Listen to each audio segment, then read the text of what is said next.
انہیں الفاظ کے برمحل استعمال پر پوری قدرت حاصل ہے، یعنی فصاحت اور بلاغت سے بھرپور کلام ہے۔ برمحل استعمال الفاظ کا، وہ موتی چنتے اور موتی پروتے ہیں۔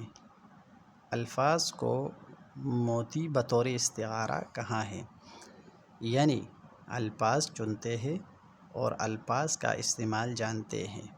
علمی مسائل کے بیان میں بھی ان کا انداز شگفتہ یعنی عمدہ عبارت کی ایک خصوصیت ہے رہتا ہے۔ عبارت سلیس، آسان، رواں دواں، سمجھنے میں آسان، بولنے میں آسان، بے ساختہ جو بناوٹ سے پاک ہوتی ہے۔ اسلوب محققانہ ہے، یعنی تحقیق کر کے پھر واقعات نقل کرتے ہیں یا محققین کی طرح لکھتے ہیں۔ فقروں میں شعر کی حکمت ہے، کبھی کبھی جملوں کے آخر میں قافیہ دکھائی دیتا ہے، اور بیان کا جادو ہے، فصاحت و بلاغت سے بھرا ہے۔ تاریخ نگاری، تاریخ لکھنا، تنقید نگاری اور تنقید کرنا میں ان کا مقام بہت بلند ہے۔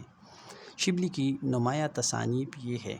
تصانیف کا ذکر ہے: سیرۃ النعمان، امام ابو حنیفہ کے متعلق کتاب،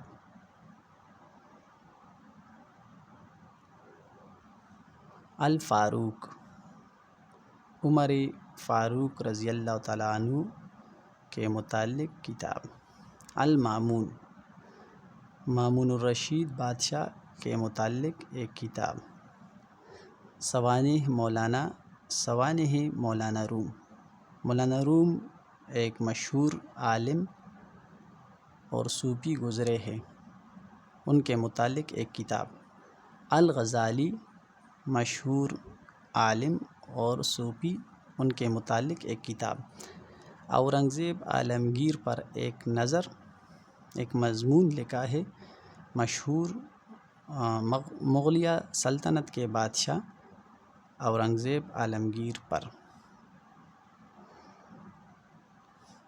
سیرۃ النبی صلی اللہ علیہ وآلہ وسلم، حضور صلی اللہ علیہ وسلم کی سیرت کے متعلق جو آپ کے کورس میں شامل ہے کتاب لکھی، شعراء العجم، فارس کے شعراء کے متعلق ایک تنقیدی کتاب ہے، موازنہ انیس و دبیر، اردو زبان کے دو مرثیہ گو شعراء انیس و دبیر کا تقابل کیا ہے اور اس پر ایک کتاب لکھی۔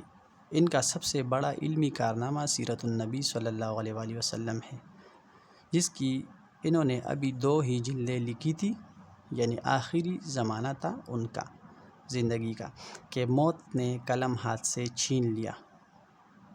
2 ہی جلدیں لکھی تھی اور خاکہ تیار کیا تھا مکمل تصنیف کا، لیکن وفات پا گئے۔ سیرت النبی صلی اللہ علیہ وسلم کی بقیہ 4 جلدیں، خاکہ تو ان کے پاس تھا سید سلیمان ندوی کے پاس، تو انہوں نے بقیہ 4 جلدیں ان کی وصیت کے مطابق لائق شاگرد مولانا سید سلیمان ندوی نے لکھی۔